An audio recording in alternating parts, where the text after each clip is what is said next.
नमस्कार दोस्तों, मैं जर्नलिस्ट रोहित शर्मा। आप सबका अभिनंदन, स्वागत। चुनाव आयोग ने गुजरात में विधानसभा चुनाव की तारीखों का ऐलान कर दिया है, लेकिन सोनिया गांधी, राहुल गांधी और प्रियंका गांधी अब तक गुजरात में पार्टी के प्रचार प्रसार के लिए नहीं गए हैं। गांधी परिवार के ये तीनों कर्ता धर्ता, तीनों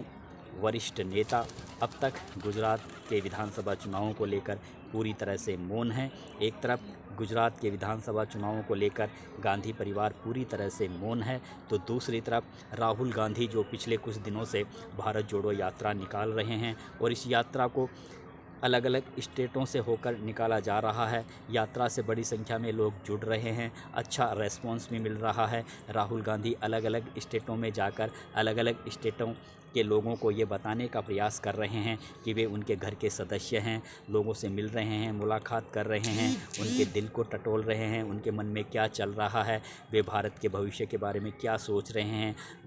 कौन कौन सी योजनाएं भारत के विकास के लिए लागू होनी चाहिए, क्या क्या तकलीफ़ें हैं। ये इन तमाम तरह के विषयों को वो लोगों से मुलाकात कर उनसे जानने का प्रयास कर रहे हैं। तो दूसरी तरफ उन्होंने अपनी इस यात्रा का जो रूट है वह गुजरात से होकर नहीं निकाला है, जबकि गुजरात में कुछ ही दिनों बाद विधानसभा चुनाव होने वाले हैं। तो एक तरफ गांधी परिवार के सदस्यों का गुजरात के विधानसभा चुनावों में दिलचस्पी नहीं लेना, दूसरी तरफ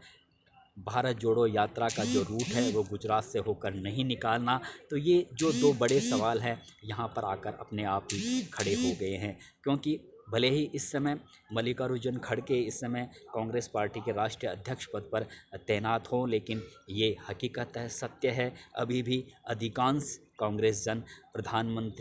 भावी प्रधानमंत्री के रूप में राहुल गांधी को ही पसंद करते हैं। अभी भी गांधी परिवार की हैसियत और वजूद जो पहले कांग्रेस पार्टी में था, वैसा ही हैसियत, वैसा ही वजूद अब भी कायम है। अब भी गांधी परिवार की लोकप्रियता में किसी भी तरह की कोई गिरावट और कमी नहीं आई है, भले ही अध्यक्ष पद मल्लिकार्जुन खड़गे के पास में हो। तो और ये भी हमने देखा है कि गांधी परिवार के सदस्य ही, चाहे कांग्रेस पार्टी का कोई भी विषय हो, चाहे आंदोलन हो, धरने हो, प्रदर्शन हो, राष्ट्रीय स्तर पर जितने भी आंदोलन हुए हैं, धरने हुए हैं, प्रदर्शन हुए हैं, वे गांधी परिवार के सदस्यों की ओर से आगाज़ करने के बाद ही कांग्रेस पार्टी के अन्य जो बड़े लीडर होते हैं वे पीछे पीछे उन्होंने उन धरनों, प्रदर्शनों और आंदोलनों का आगाज़ किया हो, लेकिन अगुवाई गांधी परिवार के सदस्य ही करते रहे हैं। लेकिन इस बार थोड़ा उल्टा देखने को मिल रहा है। गुजरात एक काफ़ी बड़ा स्टेट है, अहम स्टेट है, प्रधानमंत्री नरेंद्र मोदी, गृह मंत्री अमित शाह का गृह स्टेट है, लेकिन भले ही वहाँ पर 27 साल से भारतीय जनता पार्टी नियमित रूप से वहाँ पर शासन अपने हाथों में रखती हुई आई है, लेकिन ऐसा कह नहीं सकते कि वहाँ पर कांग्रेस पार्टी बिल्कुल कमज़ोर स्थिति में है, क्योंकि अगर हम 2017 के विधानसभा चुनावों के नतीजों पर गौर करें तो उस समय कांग्रेस पार्टी को 178 में से 76 सीटों पर सफलता मिली थी। हालांकि बाद में फिर 10 जो कांग्रेस पार्टी के विधायक थे वे पार्टी से टूटकर दूसरी पार्टी में चले गए थे, लेकिन अभी भी उसके बावजूद भी वहाँ पर 66 कांग्रेस पार्टी के विधायक थे। तो कह सकते हैं कि अगर 178 विधायकों में से अगर किसी पार्टी के 66 विधायक वहाँ पर होते हैं तो उस पार्टी को वहाँ पर कमज़ोर नहीं माना जा सकता। लेकिन इसके बावजूद भी गांधी परिवार के सदस्यों का वहाँ पर नहीं जाना, पार्टी का प्रचार प्रसार नहीं करना अपने आप ही वहाँ पर सवाल खड़े कर रहा है। हालांकि कुछ राजनीतिक विश्लेषक ये मान रहे हैं कि एक सोची समझी रणनीति के तहत हो सकता है राहुल गांधी खुद को गुजरात के चुनाव प्रचार से वे दूरी बनाए हुए हो सकता है कोई ख़ास प्लानिंग हो और प्लानिंग के तहत ही वे वहाँ पर चुनाव प्रचार के लिए गांधी परिवार को दूर रखे हुए हो। हालांकि कुछ राजनीतिक विश्लेषक ये भी कह रहे हैं और इस बात में थोड़ा दम भी दिख रहा है कि अभी हाल ही में जब उत्तर प्रदेश में विधानसभा चुनाव हुए थे उसमें कांग्रेस पार्टी का काफ़ी कमज़ोर प्रदर्शन रहा था, काफ़ी लचर प्रदर्शन रहा था, जबकि विधानसभा चुनावों से पहले जिस तरह से राहुल गांधी और प्रियंका गांधी ने योगी सरकार को कई मुद्दों पर घेरने की कोशिश की, अगर छोटी सी भी कोई अपराध की घटना वहाँ पर घट जाती थी, बालिका के साथ, महिलाओं के साथ थोड़ा सा भी कोई अत्याचार होता था तो राहुल गांधी और प्रियंका गांधी तुरंत पीड़ित परिवार के घर पहुंच जाया करते थे, वहां मुलाकात किया करते थे और एक तरीके से कांग्रेस पार्टी को वहां जिंदा करने की वे कोशिश कर रहे थे और वहां पर माहौल भी बन गया था। ख़ास तौर से प्रियंका गांधी ने तो एक तरीके से उत्तर प्रदेश में डेरा डाल दिया था और वे पार्टी के संगठन को मजबूत करने के लिए अपने कुछ युवाओं की टीम के साथ वहां पर बहुत ज़ोरदार उन्होंने काम भी किया और ऐसा लग भी रहा था कि प्रियंका गांधी की ये जो मेहनत कर रही है उससे ज़रूर कहीं ना कहीं कांग्रेस पार्टी को वहाँ पर सफलता मिलेगी। लेकिन जब विधानसभा चुनावों के नतीजे आए तो वहाँ पर नतीजा उल्टा देखने को मिला और वहाँ पर कांग्रेस पार्टी का प्रदर्शन बिल्कुल ख़राब रहा। तो शायद गांधी परिवार के सदस्य ये सोच रहे हों कि हो सकता है इस समय अगर गुजरात चुनाव में भी अगर गांधी परिवार अगर वे चुनाव प्रचार के लिए जाते हैं तो अगर कहीं उत्तर प्रदेश के चुनावों के नतीजों की तरह ही अगर गुजरात के चुनाव नतीजे भी रहे तो निश्चित रूप से कहीं ना कहीं गांधी परिवार की जो इमेज है उस पर तो विपरीत असर पड़ेगा ही। इसके अलावा पार्टी का प्रदर्शन पर भी थोड़ा असर पड़ सकता है। इसलिए हो सकता है वे सोच रहे हों कि इस समय बेटर यही रहेगा कि चुनाव प्रचार से दूर रहा जाए, क्योंकि वे नहीं भूले हैं कि जिस तरह से राहुल गांधी और प्रियंका गांधी ने उत्तर प्रदेश में काफ़ी मेहनत की थी, काफ़ी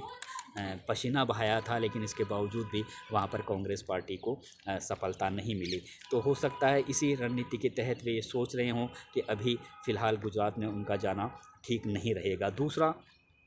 एक बड़ा कारण यह भी बताया जा रहा है कि जिस तरह से प्रधानमंत्री नरेंद्र मोदी वहां पर ताबड़तोड़ रैलियां कर रहे हैं, जनसभाएं आयोजित कर रहे हैं, अमित शाह जो वहां पर बूथ स्तर पर मैनेजमेंट को ठीक करने में लगे हुए हैं और एक तरीके से चुनाव मैनेजमेंट अमित शाह की निगाहों में ही वहां पर किया जा रहा है। तो प्रधानमंत्री अगर नरेंद्र मोदी जब जनसभाओं को संबोधित करते हैं तो वे गांधी परिवार पर व्यक्तिगत हमला बोलने से भी नहीं चूकते और कई बार वे राहुल गांधी पर भी कई विषयों को लेकर बड़े लच्छेदार लहजे में और बड़े हास्यास्पद तरीके से वे राहुल गांधी को भी बिल्कुल अपने निशाने पर ले लेते हैं, जिसकी वजह से जो वहाँ पर लाखों की तादाद में जो लोग मौजूद होते हैं वे उनका एक अलग ही राहुल गांधी के प्रति उनकी थोड़ी सी विश्वास कमज़ोर हो जाता है, क्योंकि नरेंद्र मोदी का बोलने का स्टाइल ही ऐसा रहता है कि वे भीड़ को अपनी ओर आकर्षित करने की उनमें एक अजीब कला है और वे जिस हिसाब से अपनी बात कहते हैं और जिस हिसाब से वे राहुल गांधी को कई बार उन्होंने पप्पू राजकुमार जैसे शब्दों का इस्तेमाल किया, तो राहुल गांधी और गांधी परिवार के सदस्य ये सोच रहे हैं कि अगर राहुल गांधी वहाँ पर जाते हैं तो निश्चित रूप से जो मेन मुद्दे हैं, जिन मुद्दों को लेकर कांग्रेस पार्टी चुनाव प्रचार की प्लानिंग कर रही है, चुनाव प्रचार में जा रही है, वे मुद्दे गौण हो जाएंगे और प्रधानमंत्री नरेंद्र मोदी अगर राहुल गांधी वहां पर जाएंगे प्रचार के लिए तो प्रधानमंत्री नरेंद्र मोदी और भारतीय जनता पार्टी के तमाम जो बड़े नेता हैं वे एक बार फिर से राहुल गांधी पर और गांधी परिवार पर व्यक्तिगत निशाना साधकर लोगों का जो सपोर्ट है, जो विश्वास है, वो हासिल करने में कामयाब हो जाएंगे। तो ये एक रणनीति के तहत ही, इसी रणनीति के तहत ही शायद हो सकता है राहुल गांधी फ़िलहाल वहां पर पार्टी के प्रचार प्रसार का कार्यक्रम तैयार नहीं कर रहे, क्योंकि उन्हें पता है कि अगर वे वहां जाएंगे तो निश्चित रूप से नरेंद्र मोदी यही बोलेंगे कि चुनावों के समय नज़र आ जाते हैं और साल भर विदेशों में घूमते रहते हैं, और जब वो अपनी इन बातों को नरेंद्र मोदी जिस स्टाइल से कहते हैं तो फिर लोग उनके ऊपर वाहवाही भी लुटाने लग जाते हैं और एक अलग सा माहौल नरेंद्र मोदी के प्रति लोगों का बन जाता है। तो शायद यही सोचकर राहुल गांधी वहाँ पर अभी अपना प्रचार प्रसार का कार्यक्रम, चुनावों का प्रचार प्रसार का कार्यक्रम पार्टी का वे तैयार नहीं कर रहे हैं। हालांकि कांग्रेस पार्टी वहाँ पर ज़्यादा प्रचार प्रसार, जो बड़े नेता हैं ओपन तरीके से वहाँ पर प्रचार प्रसार नहीं हो रहा है, लेकिन मंडल स्तर पर और बूथ स्तर पर वहाँ पर पार्टी को जो मजबूत करने के जो प्रयास हैं वे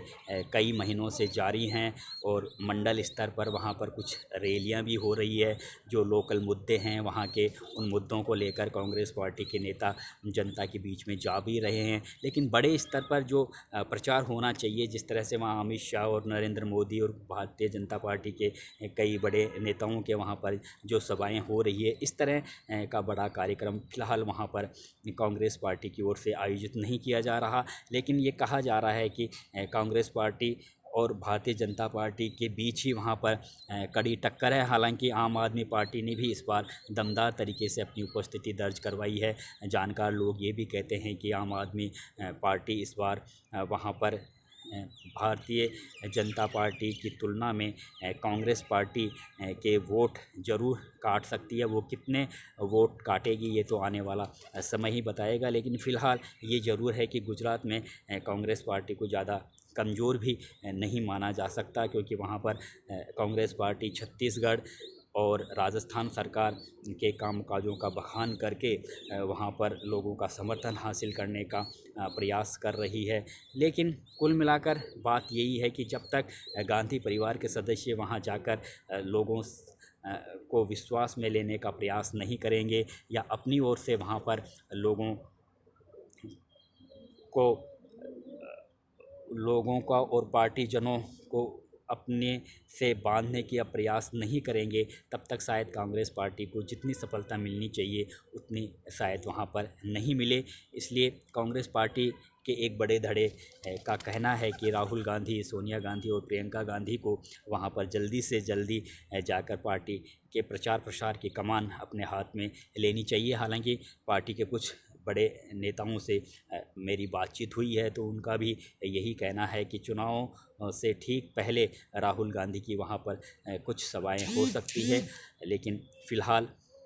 अभी जिस तरह से राहुल गांधी और गांधी परिवार का कोई भी सदस्य गुजरात में चुनाव प्रचार के लिए नहीं गया है, तो ये एक बड़ा मुद्दा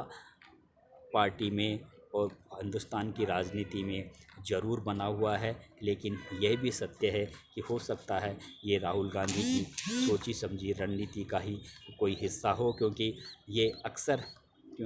देखने में आया है कि जब राहुल गांधी और नरेंद्र मोदी की अगर किसी स्टेट में सभाएं होती है तो वहाँ पर गौण मुद्दे, वहाँ पर जो मुख्य मुद्दे हो जाते हैं वे साइड हो जाते हैं और व्यक्तिगत आरोप प्रत्यारोप की झड़ी लग जाती है, जिसकी वजह से जिन मुद्दों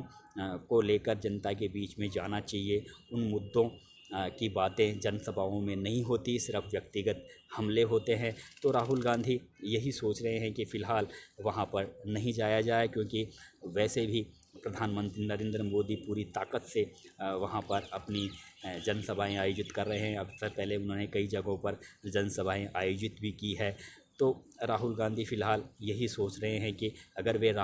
वहाँ जाएंगे तो कहीं ना कहीं फिर उन पर व्यक्तिगत हमले होंगे, उनके बयानों को तोड़ मरोड़ कर हास्यास्पद तरीके से प्रधानमंत्री नरेंद्र मोदी जनसभाओं में बोलने का प्रयास करके लोगों की वाहवाही लूटने का प्रयास करेंगे, जिससे निश्चित रूप से कहीं ना कहीं गांधी परिवार और राहुल गांधी के प्रति लोगों का भरोसा कमज़ोर होगा और इससे पार्टी को भी नुकसान होगा। तो शायद यही सोचकर गांधी परिवार के सदस्य अभी गुजरात के विधानसभा चुनाव में दिलचस्पी नहीं दिखाएंगे। लेकिन ये ज़रूर तय माना जा रहा है कि जैसे ही चुनाव बिल्कुल नज़दीक आएंगे, वहाँ पर राहुल गांधी की कुछ सभाएं आयोजित करके कांग्रेस पार्टी के पक्ष में माहौल बनाने की कोशिश वहाँ पर ज़रूर कांग्रेस पार्टी के रणनीतिकारों की ओर से की जाएगी। नमस्कार दोस्तों।